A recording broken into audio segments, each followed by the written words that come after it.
into these fights. 308, Abu Dhabi, didn't disappoint. That main card was phenomenal. As I said, so many talking points. I guess we'll start with Topuria, though. Ilia Topuria, we know the conversation, could he knock out Max Holloway? I thought Topuria would do it, but I didn't think he'd do it by knockout. I just couldn't picture that. I couldn't allow my mind to go there. And right from the start, went out there, showed his dominance, got some takedowns, threatened him with the boxing, beautiful head movement, excellent accuracy as always. But Max Holloway, he ain't no bitch, worked his way back into the fight. I love that because he was mixing up the front kicks. And then what he would do would fake a front kick and then come down with a stamping oblique kick to the lead leg. That was kind of interesting. I loved how he was doing that. And he was doing okay towards the second half of the first round. And in the second round, it was competitive.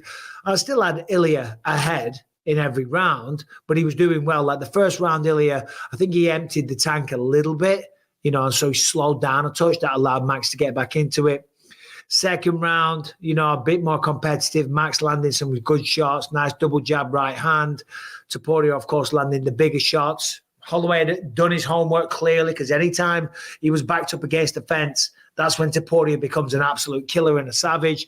Max Holloway, with a sense of urgency, would use lateral movement to get away from the fence.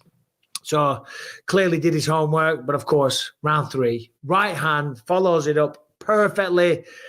And did the unthinkable, did something that has never been done before, did something that Conor McGregor couldn't do, Dustin Poirier couldn't do on 2 occasions. Who else?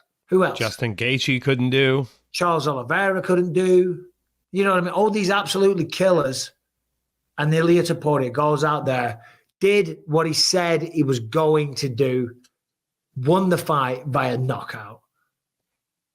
Yeah, absolutely incredible. I mean, like you said, he was ahead. I checked the judges' scorecards. I was actually shocked by this because to me, Max Holloway largely dominated that first round, right? Like, Ilia got the double leg, picked him up, slammed him down. He landed that one big shot at the end of the round that dropped Max. But I mean, the volume of punches Max was landing almost at will, the ring generalship to keep moving around, keep Ilia chasing him. I felt like as long as there was no situation where, like you were talking about, Max was squared up against the fence and Ilia was able to kind of tee off, that Max was just going to take over on the scorecards. I was 100% wrong. The judges largely had it. I think all 3 judges gave the first round to Ilia. 1 judge gave the second round to Max. But yeah, I mean, it was one-way traffic for Ilia Topuria in a fight that I personally thought Max Holloway was starting to gain momentum and start to really take over heading into the later rounds. Well, it looks like you were one of the judges that gave that first. Was it one of the first fights of the night? 30-27. First fight of the night. Fakhretdinov. Other way.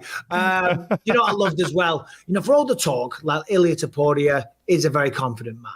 And he's got everything, to be honest. He's got the looks, he's got the swag, he's got the style, he's got the skills, he's got the undefeated record, he's got the support. He had Sergio Ramos, one of the most famous football players on the planet there. He had the King of Spain in attendance. I mean, if that doesn't tell you something, that is just mind-blowing. I can't even get knighted in the UK. This guy's got the King of Spain flying to Abu Dhabi to support him. Somebody pointed out, oh no, it was the King's father. All right, well, the King's father used to be the king. That's kind of how it works. But no, is that the what? Is that the guy who he ran up to after he got the knockout? I have no idea. Because I remember he ran up. My own reaction on YouTube going,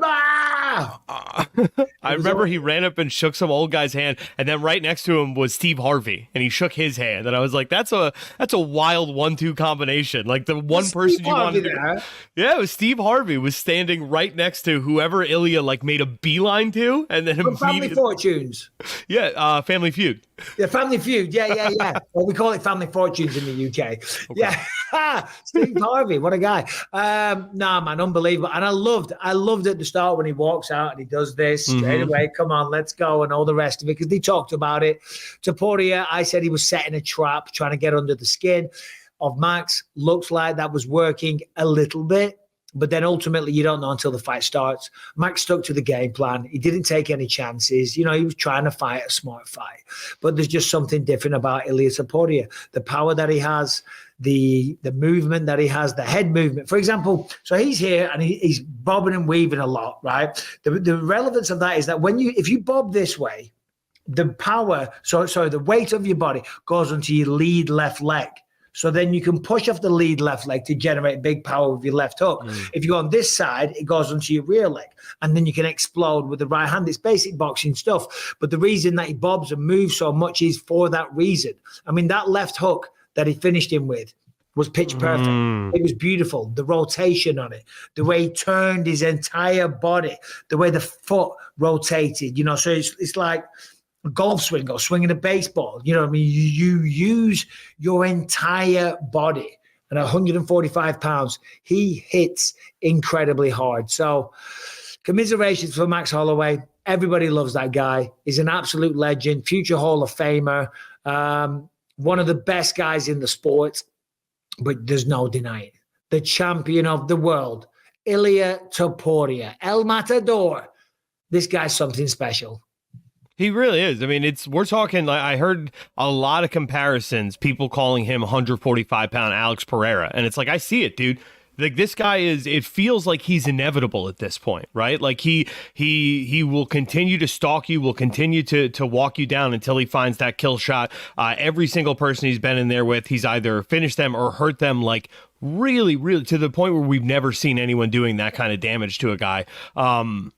And add into that, he has the wrestling. He has the jiu-jitsu. Like, he is a complete fighter outside of the fact that I think standing and trading, Max Holloway was the best boxer in the UFC coming into this. I think he still might be the quote-unquote best boxer. But, like, straight up, we're going to stand and have a war of strikes. I don't think anybody 155 or under walks out of that the winner with Ilia Topuria.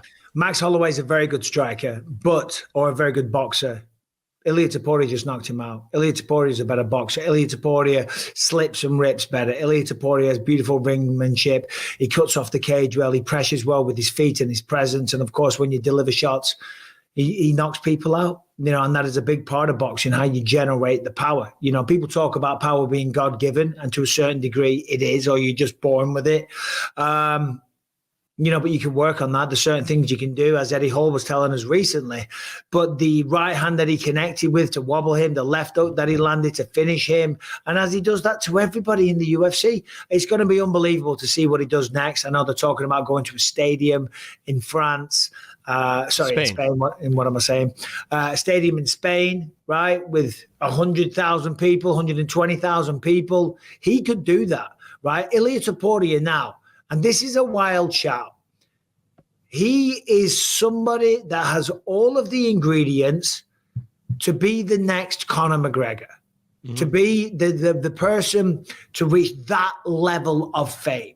Because there's lots of big stars and there's been huge celebrity status gained through being a UFC fighter. Alex Pereira is doing incredible stuff, but I don't think he'll cross over into the mainstream. You know, I mean, when I say mainstream, I mean, you know, reach that Conor level, that real worldwide superstar. Pereira's a worldwide superstar, you know what I mean? But to a lot of people not involved in mixed martial arts, they might not know who he is. Pretty much everyone on the planet knows who Conor McGregor is, right? Like Pereira has hit Chuck Liddell heights. Ilia Topuria may have like a Conor ceiling. Yeah, no, and Pereira's probably gone bigger than Chuck because the sport's bigger now. But Topuria, because look at the following that he has already. Having people like the King of Spain fly out there, rubbing shoulders with all these high-level celebrities. The fact that he is so good, the fact that he's undefeated, but also he's representing two countries, Georgia and Spain, right? And Spain is still, to a certain degree, a kind of untapped market, right? The UFC's never been to Spain. Never done a show. And mainland Europe in general, right? They just started going to France a couple of years ago. Germany was a few years ago. Then they haven't been there. Excuse me. They haven't been there recently. Europe's a massive continent. Europe has hundreds of millions, if not over 1 billion people. And it's a whole market that doesn't really understand how great mixed martial arts is, you know, and he's the dude that's going to open that door. He's going to kick that door through, right? As well as in America and Brazil and all over the place. But in Europe, he's flying that flag, right? He will help elevate mixed martial arts. And that's what I'm saying. That's why he could be a guy that goes on to become something like a Conor McGregor, which is a wild shout. We always said he was a unicorn that will never be replaced, and maybe that's true. Maybe that's true. But if there's anyone that we've seen in the last couple of generations, Ilia Topuria might be that guy. What if it's just a magic combination of tattoos? It's like he pretty much... Yeah, there's some similarities with the tats. There's similarities with grabbing the belt. There's similarities with walking around with a BMF on and all the rest of it. We're not going. I saw you put in the notes McGregor and Topuria getting into it. We're not going to talk about that. I'm not really concerned. We don't need to talk about McGregor right now. We're talking about Ilia Topuria and what he just did to Max Holloway. But go on, please. Well, I mean, we're talking about a guy like Ilia Topuria he's 27 years old right now, right? That's about the age Conor was when he went on his run in 2016. So, like, the parallels are there. He's a champion at this age of his life, right? Like, in the absolute prime of your fighting career, right? Like the featherweight champ. Yeah, you're the featherweight champ. You have probably the most legitimate call out of anyone at any weight division to go up and try for 2 division champion status. Add to that, he's on the cover of Marca in Spain after he won the belt against Alexander Volkanovski. Like, that is a massive publication that does real numbers. Is like the premier. It's like their Sports Illustrated mixed with their New York Times or whatever, and he's on the cover of that at 26 years old at the time, right? Like, this is a guy who, like, the ceiling is kind of limitless. Add to that the knockouts, like, as he keeps growing, the guys who he's putting on his resume, Volkanovski and Holloway back to back, it's only going to go up from there, and the legend's only going to continue to grow. Yeah, because, like, if you look at back in the day, becoming the heavyweight champion of the world in boxing, right? You were a household name. Mike Tyson, Evander Holyfield, Lennox Lewis, and so on and so forth. You saw them in massive A-list movies, like Hollywood blockbusters and stuff like that, making appearances. Anyone walks in the room and says, my God, there's Mike Tyson, there's Evander Holyfield, and the list goes on for centuries, a couple of 100 years, right? Being the heavyweight champion, you were the baddest man on the planet. This is now a shift that we're seeing, you know what I mean? And of course, Tyson Fury, Alexander Usyk, people like that, they still have that kind of draw, that attraction, that aura about them. And of course, there's people like Canelo. There's other people as well.